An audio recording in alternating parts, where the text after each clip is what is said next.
Koko ini kayaknya intoleran nih, gini. Gimana sih gitu? Gini, Bisa dijelaskan? saya sebelum berdakwah di YouTube, kan saya sudah konsultasi sama MUI.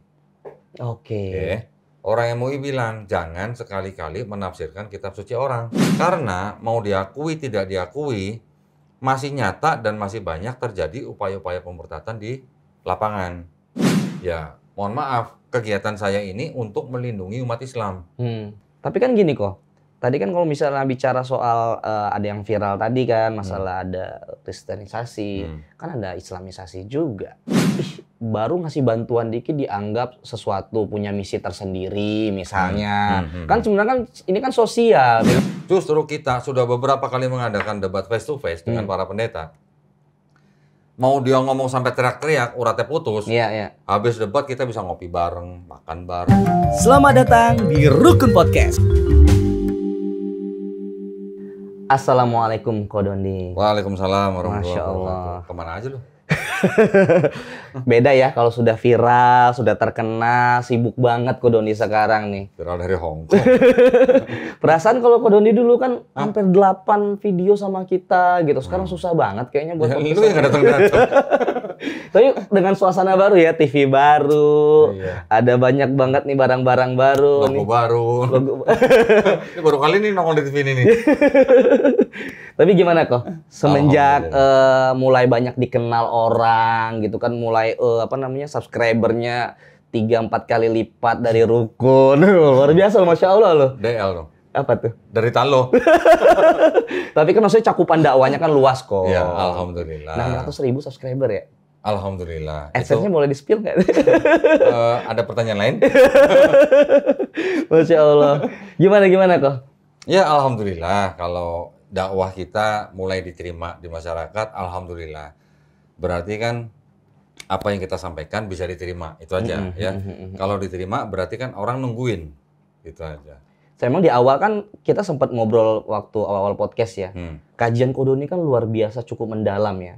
Tapi ternyata banyak yang menerima dan tertarik sampai hari ini kan. Ya. Dulu saya pikir gini, orang-orang yang mau dengerin video saya atau nonton video saya itu hanya orang-orang yang memang minat banget sama kristologi gitu. Tapi ternyata sekarang saya lihat perkembangannya, ternyata sekarang lumayan banyak orang yang minat dengan kajian kristologi. Oke. Tapi mungkin tidak semua subtopik lah ya. Karena memang dari kajian kristologi itu kan macam-macam. Ada yang membahas tentang masalah ayat-ayat yang tidak asli, ada yang membahas tentang nubuat, ada yang membahas tentang macam-macam lah, penafsiran atau perspektif. Nah, itu mungkin masih yang segmentatif gitu. Belum semua orang bisa menerima semuanya. Tetapi kalau untuk yang kajian yang ringan-ringan, khususnya kalau misalnya ada saudara-saudara Kristen yang datang ke sini. Dan itu gue nggak undang ya. Bener-bener jadi konseling ya? Iya, jadi mereka memang datang menghubungi saya lewat DM atau lewat apa ya. Ada yang lewat WhatsApp. Mereka datang memang sedang mencari mau dibilang kebenaran gitu ya. Mereka atau sekedar diskusi aja? Sekedar diskusi aja ada. Jadi yang datang ke sini nggak cuma orang Kristen aja, orang Muslim pun juga banyak yang datang. Jadi hampir tiap hari saya menerima tamu. Ya semua saya layanin, selama saya punya waktu saya layanin. Terserah mau ada orang tua Muslim yang anaknya mau murtad, bahkan sudah ada yang murtad, dibawa ke sini nggak apa-apa, ngobrol. Kita hanya ngobrol aja. Dan kita tidak pernah memaksakan agama Islam kepada siapapun. Kepada orang tua Muslim yang duduk di sini karena anaknya murtad, ya walaupun mereka nangis, saya tetap ngomong, Bu, Pak, di negara Republik Indonesia itu setiap warga negara dijamin haknya untuk memeluk agama yang diakui di negara Republik. Jadi orang tua pun tidak bisa melarang anaknya untuk memeluk agama lain selain daripada agama yang dipeluk sama orang tua. Saya ngomong begitu juga sama orang-orang tua Muslim. Meskipun itu murtad. Jadi saya bilang gini, kalau kita mau berusaha atau berupaya untuk anak kita supaya tidak murtad, masih fine aja, masih boleh selama melakukan tindakan-tindakan yang tidak melanggar hukum. Tapi kalau kita sampai melarang mereka nggak boleh memeluk agama lain daripada agama yang dianut oleh orang tua, kita malah melanggar hukum. Gitu. Jadi juga kepada para calon-calon mualaf yang datang ke sini, berapa kali orang datang ke sini berdiskusi, ada yang 2 jam, ada yang 3 jam, bahkan ada yang sampai 6-7 jam ada. Dan mereka nggak sadat, ya nggak apa-apa. Kita hanya berdiskusi, membuka pola pikir mereka. Mereka mau terima, alhamdulillah. Nggak terima juga nggak apa-apa. Saya hanya bicara berdasarkan dalil. Apa yang saya tunjukkan kepada mereka, saya suruh mereka baca sendiri. Mereka mau bersahadat, saya bantu. Nggak bersahadat pun nggak apa-apa, silakan. Oke. Ya, ada yang begitu.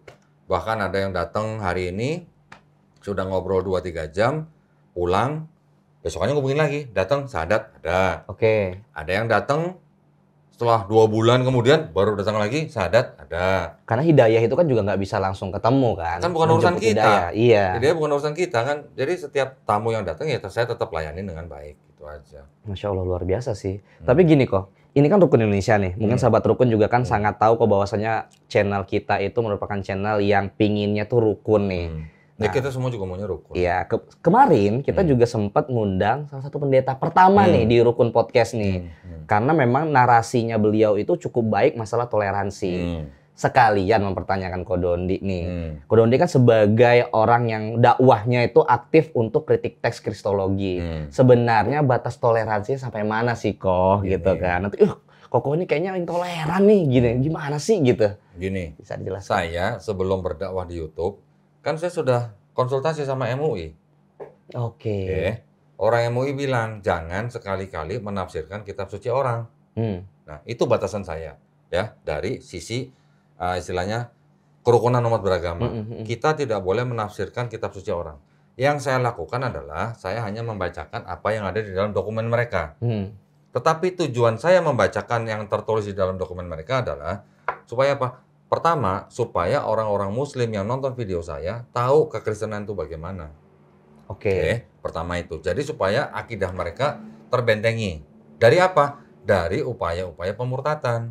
Karena mau diakui tidak diakui, masih nyata dan masih banyak terjadi upaya-upaya pemurtatan di lapangan. Secara konfirmasi Ko Dondi itu di lapangan itu ada data dan faktanya. Masih. Tadi sore masih ada yang ngirimin saya video begini nih. Bentar ya. Oke. Ini Nanti biar baru tadi ditunjukin sore. nih. Tolong diperlihatkan ke kamera. Saya pengacara di situ. Ini dari saksi Yehova ya? Bagi-bagi brosur. Ini melanggar undang-undang ini. Menyebarkan agama kepada orang yang sudah beragama. Ini saya laporkan ini ke... Bisa sebutkan nomor HP-nya? Nomor HP. Kenapa dia nggak mau di-shoot begini? Ya karena mungkin kan takut viral kok. Ya. Dari mana ini? Jadi masih ada nggak nih? Ada, ini baru ini. Nah kalau misalnya gini kok, Ini dari mana ini? tadi kan kalau Ko Dondi kan diskusi kan, ibaratnya kita mempelajari atau membaca dari Alkitab, keyakinan yang lain pun nggak ada masalah karena secara akademisi juga ada jurusan tertentu yang mempelajari kitab suci yang lain gitu kan. Tunggu sebentar, tadi gua belum selesai jawabnya. Oke. Masih ada upaya-upaya pemurtatan seperti ini. Dan nggak cuma saksi Yehova aja. Dari gereja selain saksi Yehova juga ada melakukan hal serupa. Dari misionaris-misionaris pun masih ada. Dan yang paling diwaspadai adalah harusnya yang gerakan misionaris-misionaris ini. Karena gerakan misionaris ini bukan mencari orang yang beragama non-Kristen untuk dijadikan Kristen untuk masuk gereja, bukan. Tetapi misionaris ini mencari orang di luar Kristen untuk dijadikan misionaris lagi. Pendidikan. Jadi sistemnya multiplikasi gitu. Ini masih ada, dan ini ada orang mantan misionaris yang bisa konfirmasi ke saya. Ijazahnya semua udah saya pegang. Jadi namanya upaya pemurtatan itu masih ada. Sekarang kalau teman-teman Kristen nih, mohon maaf yang nonton, yang lain, yang tidak melakukan upaya misionaris, ya mohon maaf, kegiatan saya ini untuk melindungi umat Islam dari upaya pemurtatan. Ya. Terlebih lagi, kita belajar kristologi dikritik, ngapain sih ngurusin agama orang lain? Iya. Tetapi di kekristenan ada yang namanya sekolah tinggi teologi. Sekolah tinggi teologi ini juga belajar Islamologi. Kenapa mereka boleh belajar Islamologi, kita nggak boleh belajar kristologi? Gitu Oke. Ya. Mungkin mereka belajar Islamologi tidak dipublikasikan. Kita publikasikan, tapi tujuan kita publikasikan adalah untuk menjadi benteng akidah buat umat Islam. Mereka tidak publikasikan karena apa? Karena memang mereka belajar Islamologi adalah untuk mentargetkan orang-orang Islam. Gitu. Itu bisa dibuktikan nggak? Bisa. Ada mantan misionaris yang duduk di sini lulusan teologi, lulusan STT, yang mengatakan bahwa mereka juga belajar Islamologi malah 40 SKS. Banyak nggak 40 SKS? Banyak banget. Banyak banget. 3 SK saya bisa 3 jam itu kan. Jadi kenapa kita belajar kristologi? Ya tentu saja untuk supaya kita terbentengi akidahnya dari upaya-upaya pemurtadan yang dilakukan oleh teman-teman dari sebelah. Apa berarti kita membenci teman-teman kita yang Kristen? Lah wong saudara saya, keluarga besar saya masih Kristen semua. Nah, itu yang pengen kita tanya. Secara sosial tuh sebenarnya hubungan Kodondi, masalah toleransi, masalah kehidupan sehari-hari sama yang non-muslim tuh gimana sih gitu? Nggak ada masalah. Kan kalau misalnya di medsos, di media-media kan cenderungnya waduh ini pendakwahnya luar biasa ini. Masalahnya kan kritik banget kan. Apalagi ya masalah toleransi dan lain sebagainya. Itu kan kita kan asumsi yang tidak bisa kita bendung ya. Nah, sebenarnya secara sosial sehari-hari gimana sih kok? Saya dengan keluarga besar saya nggak ada masalah. Yang non-muslim? Yang memang semuanya masih non-muslim kali. Masih semua. Mau nanya lagi. Oke. Customer saya kebanyakan masih Kristen semua. Customer. Dan nggak ada masalah. Nggak ada masalah. Nggak ada masalah. Menjadi customer berarti kan percaya sama Kodondi kan? Kan bagaimana kita berusaha menjadi orang amanah. Ya kan? Mereka masih percaya sama saya karena saya berusaha amanah. Gitu. Lah buktinya sampai sekarang mereka memberi saya proyek. Nggak ada masalah secara sosial kehidupan dengan teman-teman yang berlainan keyakinan nggak ada masalah. Kan kalau proyek masalah itu kan masalah profesionalisme. Oke. Gitu loh. Kalau masalah dakwah ya itu urusan masing-masing. Tapi kalau masalah proyek yang ada istilahnya dilindungi oleh hukum di negara Republik Indonesia ini, yaitu tetap harus dipenuhi secara profesional. Ya bisa, ada juga kan mungkin kayak udah teman dekat segala macam, tapi karena memang perbedaan dan dakwahnya Kodondi sekarang alhamdulillah istiqomah nih masalah kritik teks kristologi. Lu nih kok udah nggak asik lu ngomongnya ke arah sini mulu nih, gimana nih kan keyakinan gue nih misalnya kan. Kalau untuk teman-teman saya atau customer-customer saya yang memang tidak mau membicarakan tentang keyakinan, saya juga nggak akan bicarakan. Oke. Urusan kerjaan aja gitu loh. Ya asik-asik ngobrol biasa aja ya. Masih ngopi bareng, masih ngumpul bareng, masih. Tapi kan gini kok, tadi kan kalau misalnya bicara soal ada yang viral tadi kan, masalah ada kristenisasi, kan ada islamisasi juga. Nah gini, bedanya kalau di Islam, memang Kristen dan Islam itu sama-sama agama misi ya. Sama-sama agama misi. Kedua agama ini memang mengajak orang di luar dua agama ini untuk masuk ke dalam agama ini. Yeah. Bedanya hanyalah kalau yang Islam hanya menyampaikan walaupun hanya satu ayat. Tapi di dalam Islam la ikraha fid-din. Tidak ada paksaan. Dan dai-dai Islam itu mengetahui bahwa kita boleh mensiarkan agama kita kepada orang-orang yang belum beragama. Yang belum beragama ya. Oke. Tapi kalau teman-teman yang Kristen ini masih banyak yang hantam kromo. Tadi seperti contoh video ini. Yang keluar dari rumah ibu-ibu yang berhijab. Ya, tapi yang ditunjukin malah itu tuh AI-nya. Wallpaper sorry. Maaf ini. Ducatinya muncul soalnya.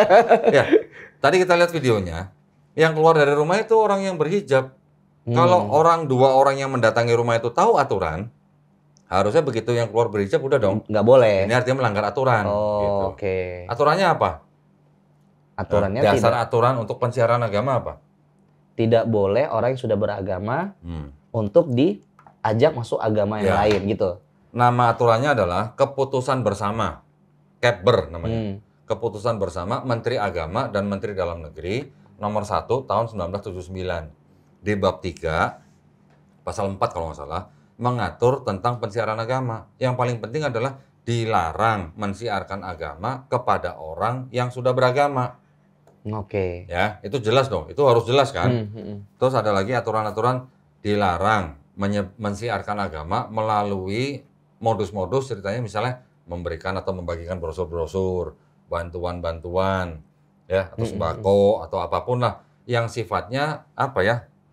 Yang akhirnya bisa menjerat gitulah sifatnya gitu ya. Bisa membawa orang itu untuk masuk agama mereka. Itu udah ada aturannya. Tapi kan gini kok. Islam ini cenderung kalau misal di media sosial itu kan, baru ngasih bantuan dikit dianggap sesuatu punya misi tersendiri misalnya. Kan sebenarnya kan ini kan sosial, misalnya ada yang ini kita pengen ngebantu aja gitu kan. Boleh, siapa yang bilang nggak boleh bantu? Apalagi kalau ada bencana alam. Boleh. Kita juga orang Islam kalau ada yang memberi bantuan kita terima. Ya tentu saja kita lihat ya halal nggak nih gitu kan. Iya. Tetapi segala sesuatu yang menjadi bantuan itu kita boleh menerima. Tetapi kalau habis ngasih bantuan, terus bilangnya mau menghibur nih. Menghibur tuh gimana? Menghibur dalam arti ini korban bencana nih. Mau menghibur. Menghiburnya dengan cara apa? Bikin kebaktian. Nyanyi-nyanyi. Itu yang nggak boleh. Yang dinyanyikan masalah yang istilahnya berlainan dengan akidah kita. Boleh nggak kira-kira? Enggak sih, karena kan yang bukan pasien, apa namanya, kena musibah ini kan agamanya mungkin berbeda. Iya, itu yang sering dilakukan oleh gereja-gereja yang memberi bantuan kepada korban bencana alam. Ya kalau misalnya kita kan nggak maksa, kebetulan ada yang mau datang. Ya kalau nggak maksa lo udah tahu gua agamanya Islam, kenapa lo bikin kebaktian pakai cara Kristen gitu? Oh, oke. Nah, tapi masyarakat kita yang menjadi korban bencana alam ini memang rata-rata nggak tahu. Namanya gereja, datang membawa bantuan, pangan, kita terima, setelah itu bikin kebaktian. Orang-orang yang diajak ini ya senang-senang aja, nyanyi-nyanyi, tepuk tangan. Ya memang kelihatannya hanya penghiburan, seperti benar penghiburan. Tapi di dalam penghiburan itu ada kalimat-kalimat yang bertentangan dengan akidah kita. Tapi kan maksudnya saya bertoleransi aja gitu. Justru kalau lo bertoleransi, lo harusnya tahu aturan hukum dulu. Pelajarin dulu aturan hukumnya apa gitu. Iya. Jadi jangan menuntut supaya hanya orang Islam aja yang tahu aturan. Orang Kristen pun harus tahu aturan dulu. Kalau berpura-pura tidak tahu aturan, terus memberikan bantuan, bikin kebaktian segala macam. Nah, itu berarti kan orang yang sebenarnya tahu aturan tapi tidak mau menjalankan aturan. Ngerti. Tapi gini kok, ketika berdiskusi saya sama pendeta gitu kan, ya mungkin sama orang-orang yang non-muslim hanya untuk diskusi aja atau bahkan berdebat. Pernah sampai keras nggak sih kok? Enggak. Justru kita sudah beberapa kali mengadakan debat face to face dengan para pendeta. Mau dia ngomong sampai teriak-teriak, uratnya putus. Iya. Habis debat kita bisa ngopi bareng, makan bareng. Beneran ngopi bareng nyantai gitu? Beneran. Boleh silakan tanya Pendeta Hendritan, Pendeta Budi Asali, Pendeta Gerson, Pendeta Iskandar. Silakan tanya. Nggak ada kita habis berdebat kita musuh-musuhan gitu. Nggak ada. Kita masih berteman. Yang sudah dibicarakan di dalam debat ya sudah, itu adalah perdebatan. Di luar itu kita masih berteman. Artinya secara sikap kepada secara sosial ya itu nggak ada masalah kan? Nggak ada masalah. Cuma memang kalau sudah masuk ke ranah masalah keyakinan, masalah hal-hal yang berkaitan dengan ya keyakinan tadi ya berarti ya udah nggak bisa toleransi lagi nih gitu ya. Jadi harus dibedakan yang namanya dialog atau debat dengan bantuan. Kalau debat kita mau membicarakan apa aja menurut keyakinan masing-masing, ya itu tidak akan ada yang ngurusin gitu loh. Itu keyakinan Anda, ini keyakinan kita. Lakum dinukum waliyadin. Tapi kalau saya kan nggak mau dibawa ke arah situ. Yang saya lakukan kan saya tunjukkan Bible mereka. Ini ada ayat tidak asli, coba jawab dong, gimana ceritanya nih? Atau saya tanya kepada pendetanya, Pak Pendeta ini kitab suci atau bukan? Kalau pendeta itu bisa bilang, bukan. Nah kan, saya bisa membuat pendeta bicara bahwa kitab dia bukan kitab suci. Dan yang menilai bukan Kododi. Yang menilai bukan saya nggak perlu dinilai. Yang menilai dia menonton. Entah yang nonton Muslim atau Kristen itu bukan urusan saya. Saya juga bisa bertanya kepada Pak Pendeta di dalam Bible Anda ada kitab namanya ini yang mengarang siapa? Pak Pendeta bilang tidak diketahui. Nah, kan itu yang menjadi poinnya. Ada orang yang menonton live pada saat itu, begitu dengar pendeta bilang tidak diketahui, dia tepuk tangan. Itu kan penonton ya. Iya kan ekspresi kan. Tapi saya bertanya itu kan saya sudah tahu jawabannya. Nah, saya sudah tahu jawabannya. Yang jawaban itu berasal malah dari kekristenan sendiri. Gitu. Jadi kalau pendeta itu tidak jujur mengatakan bahwa ini adalah asli semuanya firman Tuhan, ini diketahui siapa yang menulis, saya tinggal sodorkan fakta dari kalangan mereka sendiri. Gitu.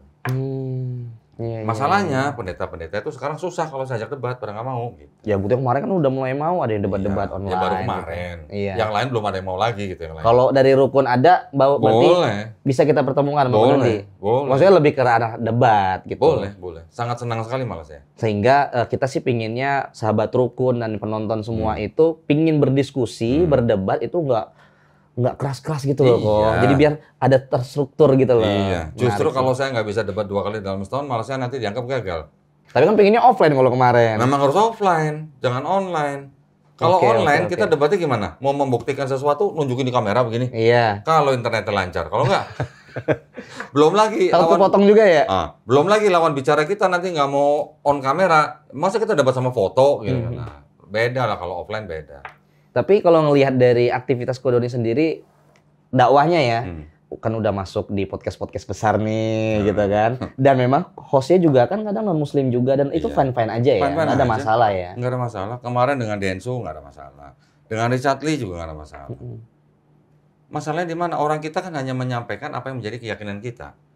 Dia mau menerima syukur, nggak mau menerima ya kan bukan hak kita untuk memaksa. Gitu. BTW tapi YouTube ada report-report gitu nggak sih? Belum. Maksudnya kan namanya konten-konten dakwah gitu kan, ada yang tidak setuju, ada yang justru menganggap ini sebagai konten yang tidak menarik atau misalnya Belum. nggak ada sama sekali. Belum tuh. Oh, alhamdulillah sih, berarti menunjukkan bahwa saya akunnya sehat gitu kan? Alhamdulillah. Nah karena kan saya hanya membacakan, menunjukkan. Silakan baca sendiri. Secara community guideline-nya terpenuhi lah ya. Iya, kalau ada yang nggak setuju dengan apa yang saya omongin dari apa yang saya bacakan, ya silakan komplain kepada yang menulis gitu. Dan yang saya tunjukkan itu kan dokumen-dokumen dari pihak mereka sendiri. Nah, tadi bertanya soal batasan-batasan. Iya. Oke. Kita di dalam berdakwah juga tentu saja kita harus kembali kepada Quran dan juga Sunnah.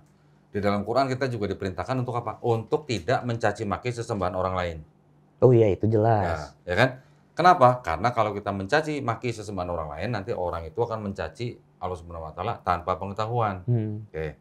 Yang ketiga, kita juga tidak boleh berdebat dengan ahlul kitab kecuali apa? Dengan cara yang paling baik. Kalau dengan cara yang paling baik itu yang bagaimana sih? Gitu. Kan itu yang harus kita cari tahu. Iya. Yang paling baik adalah yang apa? Mungkin tidak menghina atau tidak menghujat pribadi orang. Betul. Ya, itu nggak boleh. Itu sama sekali kita larang. Jadi setiap kali kita debat, kita juga bikin aturan. Baik dari kedua belah pihak, itu sama sekali dilarang untuk mencaci maki atau menyerang pribadi. Iya. Itu nggak boleh. Dan memberikan kesempatan yang sama untuk menjelaskan juga tentunya. Kedua, berarti memberikan waktu bicara yang adil. Jadi setiap pihak lawan bicara itu diberikan waktu bicara yang sama. Tidak ada kita bicara lebih banyak dari mereka, nggak ada. Karena kita pakai timer.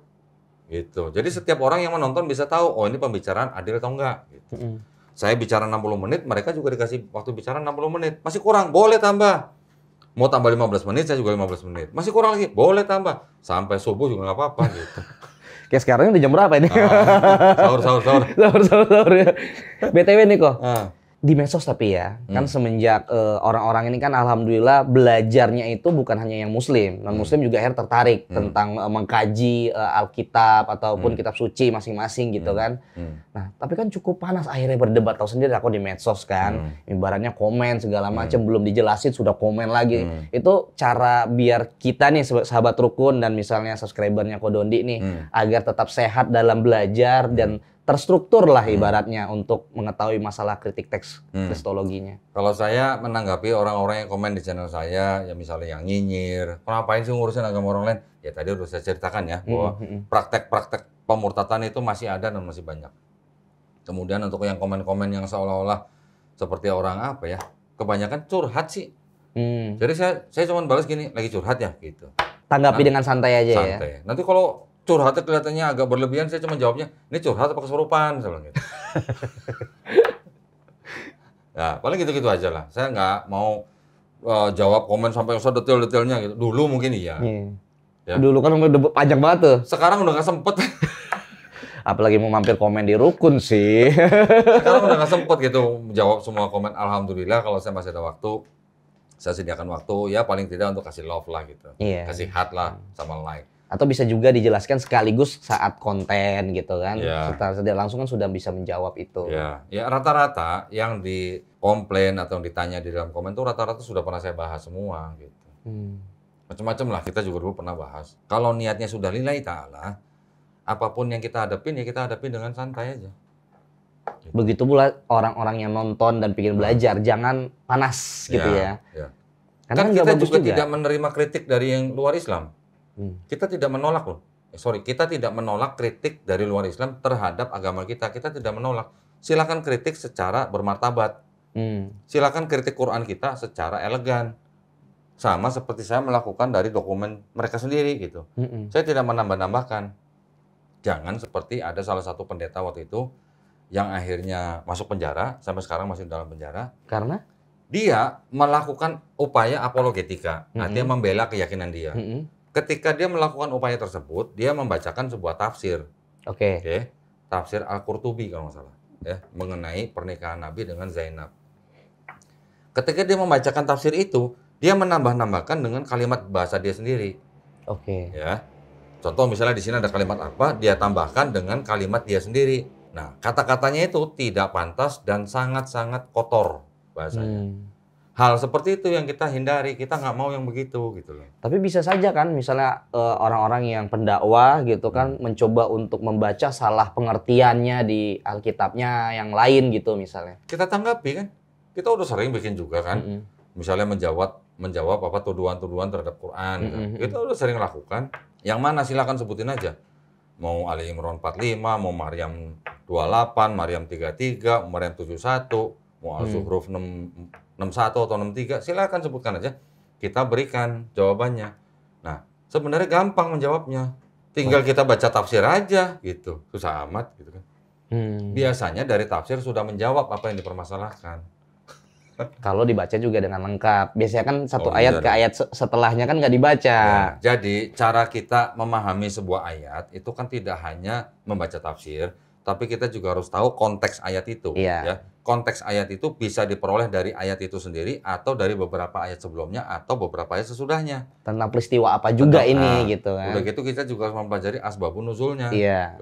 Kenapa ayat ini turun, latar belakangnya apa, siapa yang sedang dibicarakan, kita harus cari tahu. Begitu pula Kodoni belajar atau membaca ini. Lah ini sampai gue beli buku tafsir Bible. Ini 12 buku nih, dari Kejadian sampai Wahyu, ini buku tafsirnya Kristen. Biar mengetahui peristiwa-peristiwanya. Iya, saya beli supaya saya tahu ayat ini, masalah ini, menurut tafsir pemuka agama mereka bagaimana. Saya menggunakan ini. Jadi nggak asbun gitu ya? Enggak dong, saya nggak berani asbun. Saya nggak berani ngomong bahwa Kristen itu mengadopsi ajaran Helenisme filosofi tanpa saya punya Bible yang mengatakan begitu. Gitu. Oke. Ada Bible-nya yang ngomong begitu. Jadi kalau ada Bible yang ngomong begitu, mereka mau menyalahkan saya atau menyalahkan Bible-nya? Ya, susah juga tuh ngejawabnya. Nah gitu. Ya. Oke. Ya minimal ini terjawab lah bahwasanya ini loh batasan toleransi dan sikap Kodondi untuk urusan sosial sama urusan masalah keyakinan gitu kan. Ya artinya bahkan toleransi pun ada batasannya juga ya. Mana yang harus kita tolerir, mana yang enggak gitu ya. Nah kalau Islam sebenarnya harusnya toleransi nggak? Toleransi mah wajib dan itu kan menjadi ajaran kalau kita. Kalau terhadap kan? akidah ada toleransi nggak? Sepertinya enggak deh. Nah, sepertinya enggak. Jadi hati-hati kalau bicara toleransi. Toleransi ibadah kita boleh, harus kita bertoleransi dalam hal ibadah. Ya, kita tidak boleh mengganggu ibadah agama orang lain. Tetapi kalau toleransi akidah kita nggak boleh toleransi. Karena itu kan ibaratnya sudah puncak atau pondasinya ya, akar dari keyakinan lah ya. Iya. Gitu. Nah, BTW nih kok, alhamdulillahnya kok kan impactnya kan selain orang-orang kepo kan banyak yang asyhadu juga nih, login juga gitu kan. Nah, sosok mu'alaf ini kan mulai rame beberapa tahun terakhir. Bukan hanya mulai podcast kita aja, tapi mulai muncul secara pengetahuan, literasi di masyarakat. Oh ini ada mu'alaf segala macam. Sebenarnya posisi mu'alaf ini seperti apa sih kok? Posisi dalam hal apa? Dalam hal kewajiban kita sebagai umat muslim melihat mu'alaf gitu kan. Karena kan mu'alaf kan mulai banyak nih bermunculan ceritanya yang luar biasa, perjuangannya gitu kan. Nah, menurut Kodoni sebagai pendakwah kacamatanya seperti apa? Ya. Jadi gini, kita menuntun syahadat seseorang yang baru masuk Islam itu mungkin tidak sulit. Bagi Kodoni? Ya, kalau mau belajar sedikit sebentar lah itu mah nggak sulit lah ya. Hanya menuntun syahadat. Tetapi ketika dia sudah selesai mengucapkan 2 kalimat syahadat, kan itu baru mulai perjuangan dia. Ya kan? Karena pada saat itu pula dia sudah dibebani dengan syariat. Gitu kan? Nah, bagaimana dia bisa menjalankan syariat Islam dengan baik kalau tidak ada yang menuntun, tidak ada yang membina. Nah, itulah tugas kita gitu. Walaupun saya pernah membaca bahwa seorang mu'alaf itu masih mempunyai grace period lah. Oke, ya kan bertahap lah ya. Untuk bertahap belajar gitu lah ya. Nah, jadi kita berikan bukunya untuk belajar sholat, kita berikan tuntunannya. Bahkan kalau untuk yang akhwat saya tanya, sudah sunat belum? Belum. Tentukan harinya. Akhwat apa ikhwan? Ikhwan, sorry. Ikhwan, tentukan harinya, kapan mau sunat, kita kirim ustadz untuk sunat di rumah. Gratis. Ya. Untuk ikhwan dan akhwat kan pada belum bisa belajar sholat, belajar ikro kan pada belum bisa nih. Kita kirim lagi guru privat ke rumah masing-masing. Tinggal tentukan hari apa, jam berapa. Seminggu kita kirim 2 kali. Guru privat datang ke rumah para mu'alaf, nggak usah bayar. Yang sunat pun nggak usah bayar. Kita kirimkan guru privat. Itu Gerah Mu'alaf itu? Gerah Mu'alaf. Oke. Siapa yang bayar? Ya donatur-donatur.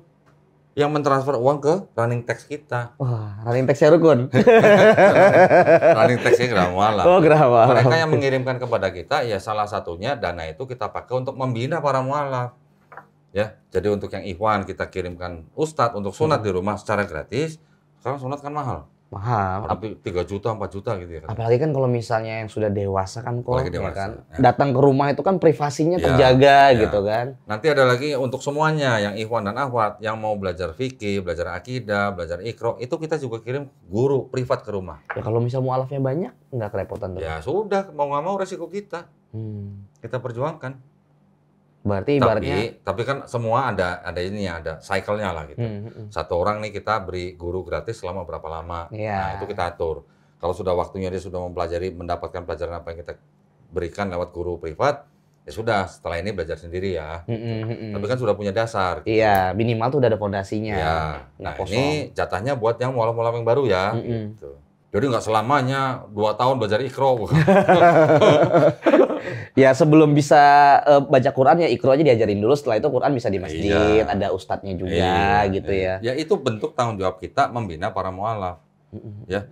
Sampai kita juga bilang begini, kalau kamu belum bisa sholat, belum hafal surat-surat pendek atau belum hafal surat Al-Fatihah, kamu jadi makmum dulu di masjid. Tinggal ikuti aja gerakan-gerakan imam, bacaan kamu cuma subhanallah, subhanallah setiap gerakan sholat gitu. Sampai begitunya gitu. Tetapi kita juga kirimkan guru untuk mengajari dia supaya bisa sholat sendiri. Gitu. Menarik. Masya Allah lah itu luar biasa. Jadi nggak cuman ibaratnya sahadat aja, tapi dibimbing juga gitu kan. Enak aja cuman sahadatin doang.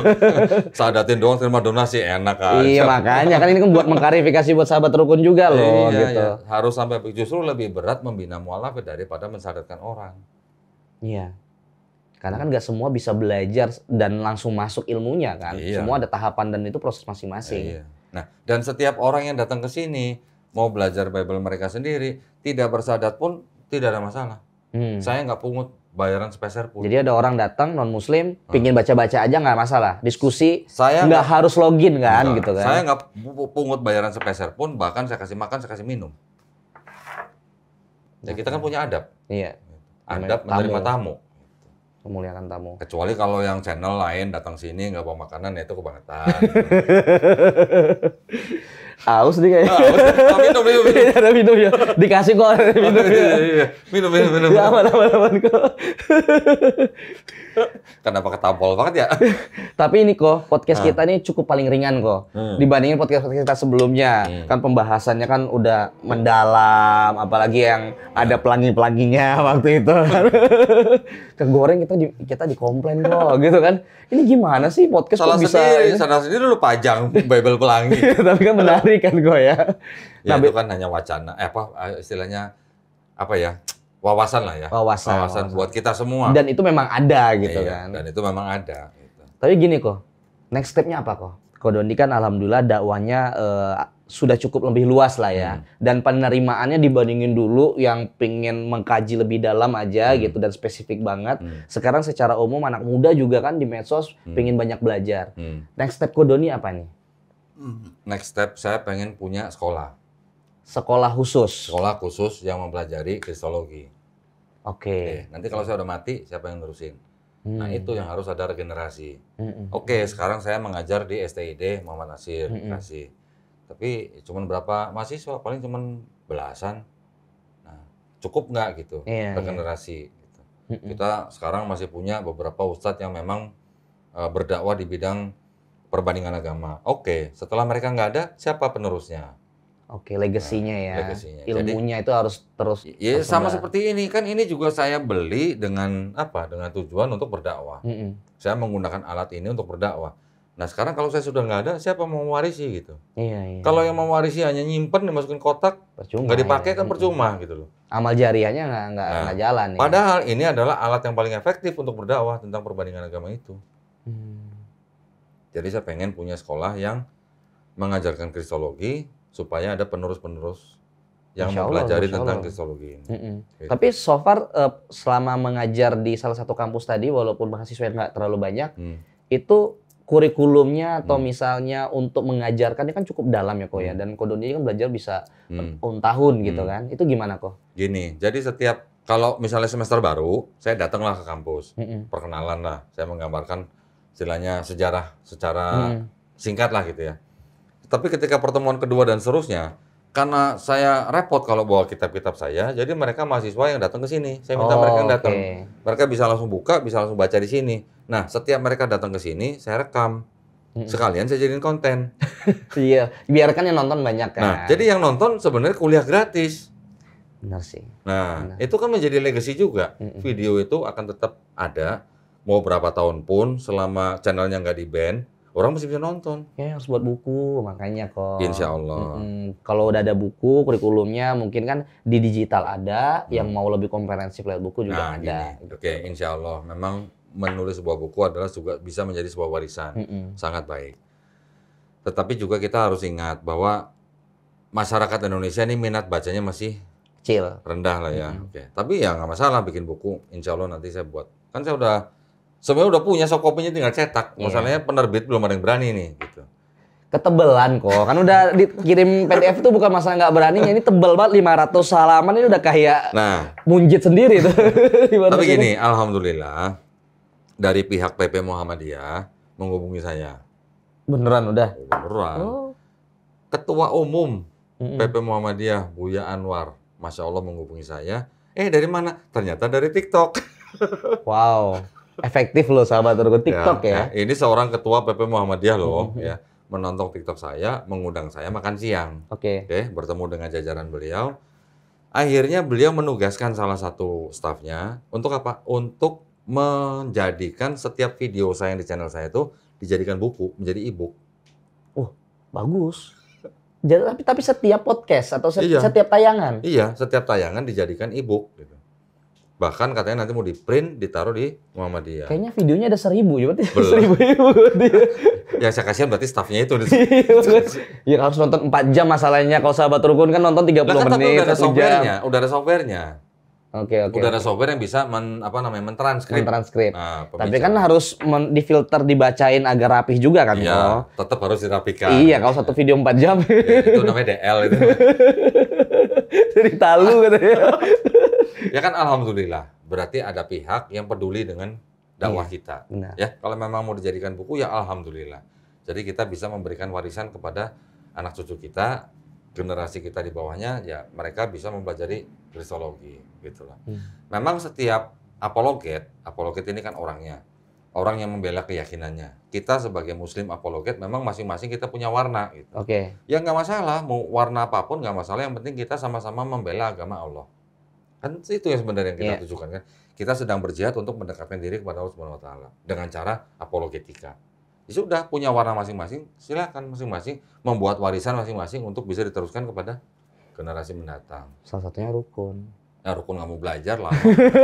Gimana nggak kok sekali belajar panas 2-3 jam. Karena itu prosesnya, kalau itu yang tak pertanyakan. Kalau misalnya orang belajar atau bawa kantong es taruh di atas kepala nggak panas. Sahabat Rukun belajar secara online atau kan pasti kan harus dasarnya dulu kok. Itu gimana kok? Biar nggak langsung dibuka sini, waduh panas banget nih, gimana caranya? Makanya nonton video saya yang di kuliah-kuliah itu kan udah saya buatin playlist. Saya kan gini, istilahnya kalau saya bawakan kajian kristologi yang istilahnya membahas bahasa Ibrani, membahas bahasa Yunani, kira-kira ada yang nonton nggak? Kalau dulu sih dikit ya kok ya, sekarang kan tetap banyak. Sekarang tetap dikit. Tetap dikit ya? Karena sekarang tetap dikit. Karena apa? Kan tidak semua mempunyai kemampuan bahasa yang sama. Iya. Jadi apa yang kita dakwakan ya kalau bisa yang bisa diterima oleh semua pihak. Contoh kayak gini nih. Ini orang datang sendiri. Bertanya ke tempat saya, DM hubungin saya, datang untuk bertanya tentang kitab dia. Saya tunjukin, saya suruh baca sendiri, dia sendiri yang kelojotan. Loh kok begini? Loh kok palsu? Nah gitu. Dia sendiri yang ngomong begitu. Saya hanya menunjukkan bukti. Masalah dia mau syahadat nggak syahadat, itu bukan urusan saya. Tapi alhamdulillah dia bersyahadat. Ya, ini kan berarti juga sudah menjadi beban buat kita untuk membina dia nih. Iya, benar-benar. Gitu contohnya. Tapi silaturahmi akan terus berjalan. Tetap. Jadi setiap yang bersyahadat di sini kan pasti kita tanya nomornya. Kita selalu monitor. Lembaga kursus privat yang mengirim guru privat ke rumah dia nanti juga akan laporan ke kita. Si A ini belajar udah berapa kali. Iya. Ya Progresnya gimana, udah bisa baca apa. Mereka akan lapor ke kita. Nah, kita tinggal laporan dari lembaga kursus itu. Pertanyaannya ini agak beda sama pembahasannya, Bro. Kan sempat kan Kodoni kan menunjukkan banyak nih kan Bible-nya nih dengan berbagai versi dan lain sebagainya. Ini versinya Dodi Tan nih gitu, bukan yang asli gitu kan. Nah, itu gimana kok? Kalau yang ngomong begitu berarti dia awam. Justru awam. Awam kalau yang begitu. Berarti dia taunya cuman LAITB. LAI itu Lembaga Alkitab Indonesia dengan versi yang terjemahan baru. Oh, oke. Ini yang ini. Berarti dia taunya cuman ini. Yang ngomong begitu berarti Kristen awam. Dia nggak tahu. Cetak sendiri kali Kodondi gitu kan. Kan ada yang masih komen begitu kok. Berarti orang yang ngomong begitu tidak tahu bahwa ada banyak sekali versi-versi dari Bible Kristen. Banyak sekali. Yang di luar sana yang di Inggris. Yang di bahasa Inggris maksud saya. Ada KJV, ESV, RSV, NIV, ASV, ESV. Itu maksudnya banyak perbedaan di situ. Versi. Oh, versi, oke. Versi. Sama-sama bahasa Inggris tapi versi. Kenapa bisa ada versi? Karena contoh begini. Ini bahasa Indonesia terjemahan. Okay. Ya. Ini bahasa Inggris terjemahan. Di dalam sini ada ayat yang di sini nggak ada. Oh, berarti bukan masalah terjemahannya berbeda. Iya. Ayatnya nggak ada. Ayatnya nggak di sini ada ayat yang di sini ada, di sini nggak ada. Gitu. Oke. Versi bukan? Ya pasti beda. Versi kan? Jumlah kitabnya. Bentar. Mulai keluar lagi nih kayaknya nih. Bahkan kalau ngomong pakai alat peraga enak. Ini kitab suci Katolik. Ya, ada 73 kitab atau 73 surah lah yang kita tahu di Quran ya. 73 kitab. Ini punya Protestan. 66 kitab. Ini punya Bentar.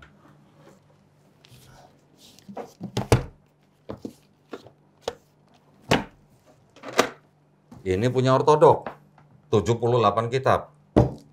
Oke. Ini punya Ethiopia, 81 kitab. Beda-beda ya? 73, 66, 78, 81. Ini versi bukan? Versi. Jumlah kitabnya beda. Ya, jumlah surahnya beda.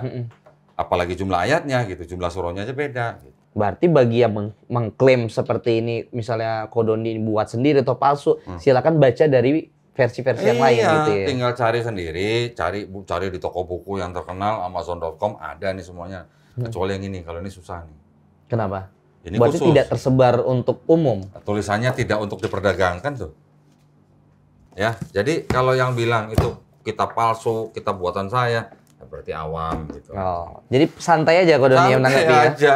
Ya kita ngadepin orang awam santai lah. Iya. Masya Allah sih. Kalau kita ngadepin sama seperti mereka, kita nggak ada bedanya sama mereka. Tapi kalau masalah pertanyaan-pertanyaan ini kan lebih ke Kodondinya. Kalau masalah keislaman kan kadang kita juga agak panas kok. Oh ini kok menafsirkannya begini gitu. Apalagi kan sampai mengarahkan gitu kan tentang Nabi. Oh dari mereka? Iya, tentang penjabaran yang waktu debat rukun tuh panjang tuh tentang yang terpancar air gitu kan. Gini, saya kalau menjawab pertanyaan seseorang, kadang saya pengen ngajak orang itu mikir. Okay? Contoh misalnya, ada orang Kristen yang bilang, Nabi Isa Al-Masih itu adalah Nabi yang terkemuka di dunia dan akhirat. Dia baca dari surat Ali Imran ayat 45. Dan ada memang. Ada, memang tulisannya begitu, terjemahnya memang begitu. Jadi dia bilang, tidak ada Nabi di dalam Quran yang disebut sebagai terkemuka. Ya, itu namanya umat terjemahan. Jadi yang saya lakukan apa? Coba cari tahu kata terkemuka itu bahasa Arabnya apa. Oke? Cari tahu dulu. Setelah tahu, buka Quran surat 33 Al-Ahzab ayat 69. Ada nggak kata yang tadi saya suruh cari tahu? Kalau ada, diterjemahkan dengan kata lain, berarti Nabi itu yang di Quran Al-Ahzab ayat 69 juga sebenarnya sama. Cuman dalam bahasa Arabnya sama. Terjemahannya berbeda. Itu adalah pemilihan kata penerjemah. Iya. Bukan Al-Qur'annya yang berbeda. Bukan salah satu nabi ditinggikan lebih tinggi dari nabi yang lain gitu loh. Makanya belajar dulu, cari tahu dulu kata terkemuka itu bahasa Arabnya apa. Kan gampang sekarang tinggal buka online kan bisa kan. Misalnya surat Ali Imran ayat 45 ada terjemahan begini. Baca teks Arabnya ada Latinnya. Atau bahkan ada di website Quran yang bisa menampilkan kata per kata artinya apa. Ada kalau buat orang yang mau belajar gitu. Saya suruhnya gitu. Jadi kamu sambil belajar, cari tahu dulu kata terkemuka bahasa Arabnya apa. Habis itu buka Quran surat Al-Ahzab surat ke-33 ayat 69.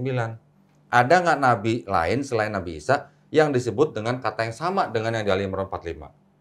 Gitu. Ya fair lah ya, maksudnya kalau mau mengkritisi ini juga harus benar-benar detail dan jelas, begitu pula juga mengkritisi Al-Qur'an gitu kan. Gitu. Jadi kita harus kembali kepada konteks dan perspektif. Oke. Gampang sebenarnya. Simple. Jadi kita nggak perlu jadi ahli agama untuk menjawab suatu ayat. Buka tafsir, baca tafsir. Nggak jelas, buka hadis sahih. Nggak jelas hadis sahih, buka ijtima ulama. Buka ijtima ulama nggak jelas, buka hukum qiyas. Selesai. Biasanya nggak sampai qiyas tuh udah terjawab semua. Ilmunya emang harus diserap nih kok. Baru sampai tafsir biasanya udah terjawab gitu. Nanti di tafsir juga biasanya dia mengutip beberapa hadis lah. Cek nanti hadis sahihnya. Bener nggak hadisnya begini? Cek tafsir hadis kalau perlu gitu. Nggak ada juga jawabannya. Cari di ijtima ulama. Jadi nggak asal menerjemahkan, nggak asal Enggak, kita nggak boleh. Kita nggak boleh menjawab pertanyaan tentang Quran menurut pemahaman kita sendiri. Iya. Nggak boleh. Al-Quran aja kita tidak boleh, yang kita Islam ya ibaratnya, yang Muslim dari lahir ibaratnya. Iya. Apalagi Bible atau kepercayaan kitab suci kepercayaan orang lain. Nah kalau gue di sini kan cuma membacain, karenanya bagian ini pasti tidak asli. Wah, bahas itu nanti dalam lagi kok. Itu bisa dilihat videonya Rukun sebelumnya tuh kan ya. Di video ini nih, Ahwat ini saya suruh baca, begitu dia baca, tidak asli, palsu dong. Dia sendiri yang ngomong bukan saya. Ya makanya itu yang menjadi statement akhirnya, kok bisa ada kata-kata yang tidak asli palsu itu, jangan-jangan kodonin yang buat saya nggak berani nih, mengatakan gitu kan. Bible ini palsu kalau saya tidak punya Bible seperti ini. Gitu. Itu kan juga yang kemarin menjadi perdebatan sama pendeta kan. Iya. Oke nih kok, sekarang tinggal tips kepada sahabat Rukun nih kok, agar kita sebagai umat Muslim dan juga di Indonesia, karena ada beberapa keyakinan di luar dari Islam sendiri, kita tetap rukun, kita tetap toleransi yang baik, tapi dalam perspektif kodoni tadi ada batasannya. Ya. Gitu. Jadi tetap yang harus kita perhatikan adalah perintah dari Allah Subhanahu Wa Taala. Allah Subhanahu Wa Taala telah memerintahkan kita tidak untuk mencaci maki sesembahan orang lain. Itu yang harus kita pegang ya, nggak boleh ya. Karena Allah Subhanahu Wa Taala juga tidak mau orang itu akan mencaci maki Allah Subhanahu Wa Taala tanpa pengetahuan. Kedua, kalau kita berdialog dengan orang ya atau berdebat harus dengan cara yang paling baik. Ya, setiap orang kan pasti mau dihormati, mau dihargai. Nah, kalau kita mau dihargai, kita mau dihormati, kita tidak boleh menyerang pribadi orang lain. Kita harus berdebat dengan cara yang paling baik, yang adil gitu lah istilahnya. Ya, tidak boleh kita berat sebelah sampai menguntungkan kita, jangan sampai begitu. Ya, kita harus memberikan hak yang sama kepada saudara-saudara kita yang lain dalam hal berdialektika gitu. Yang ketiga ya berarti kita tetap harus menjaga kerukunan umat beragama di negara Republik Indonesia dengan cara apa? Mematuhi aturan pemerintah yang sudah dibuat. Ya. Aturan-aturan itu harus diikutin. Gitu. Nah, belajar dulu ada nggak aturan tentang ini. Masalah pencairan agama ada aturannya nggak? Kalau ada aturan dibaca, dipahami, dijalankan. Jangan komplain ke saya ngapain ngurusin agama orang lain kalau mereka sendiri masih melakukan misionaris gitu. Itu ya. Ketiga hal ini kita harus pegang supaya apa? Supaya kita tidak menjadi pemecah belah negara Republik Indonesia. Dan kajian kritik teks kristologi ini bukan untuk memecah belah. Bukan, kajian saya adalah kajian akademis dan ilmiah yang ada sumber dokumennya, gitu ya. Jadi kalau orang yang nggak suka dengan kajian saya, mereka harus komplain kepada yang nulis ini, gitu. Bukan komplain ke saya, gitu. Kalau mereka nggak punya ini, itu bukan urusan saya, itu namanya DL, gitu. Kan nyari itu juga kan kodoni nggak gampang kan. Ini berapa tahun ini ngumpulin begini? Iya, dan tadi di Amazon sampai di keluar gitu kan marketplace-nya. Bahkan ada yang beli Bible harus ikut lelang. Lelang. Itu berarti udah tua ya? 1916 nih. Wow. Kakek lo aja belum lahir kali. Iya, belum. Nah, makanya. Paling tua berapa kok? Beliin ini paling tua 1916. Sebenarnya ada ini satu. Ini 1846. Tapi dia dicetak ulang. Oh, oke. Isinya memang secara isi lebih tua daripada ini. Tapi sudah dicetak ulangnya masih baru. Cetak ulang. Kalau secara cetakan, ya ini yang paling tua. Ada juga KJV yang tahun 1611. Oke. Ini juga cetak ulang. Tapi sama dengan aslinya. Karena ini sudah di-scan gitu dari Bible aslinya. Tapi kan yang 1916 itu benar-benar cetakan dari awal. Kalau gitu, ini kan? masih asli cetakan 1916. Ya, karena plastik banget tuh. Nanti kita kaji lebih mendalam. Oh, di sini buka. ada kata assalamualaikum, insya Nah, Allah. itu di podcast selanjutnya tentunya. Kan mau podcast sama Rukun terus kan? Tergantung. Tergantung. Karena kan aktivitas semakin sibuk nih kok ya. Makanya kita doakan semoga Ko Dondi tetap istiqomah dalam berdakwah dan aktivitasnya semakin barokah, berkah, dan tentunya juga menjadi edukasi khususnya buat umat muslim agar terbentengi lah secara akidah ya. Mohon doanya juga dari para pemirsa, mudah-mudahan saya diberi kekuatan, kesabaran untuk berdakwah. Amin, amin, amin. Semata-mata hanya lillahi ta'ala. Udah cukup. Amin, Masya Allah. Saya dan teman-teman di Gerak Mualaf semuanya begitu, insya Allah. Ya, jadi mudah-mudahan apa yang kami lakukan, insya Allah diridhoi Allah Subhanahu Wa Taala. Itu amin, aja. Amin ya Rabbal Alamin. Terima kasih Ko Dondi atas waktunya. Kita habis ini sahur. Oh iya. Masya Allah, kita syuting di jam 2. Masya Allah. Makasih Ko Dondi. Assalamualaikum warahmatullahi wabarakatuh. Selamat datang di Rukun Podcast.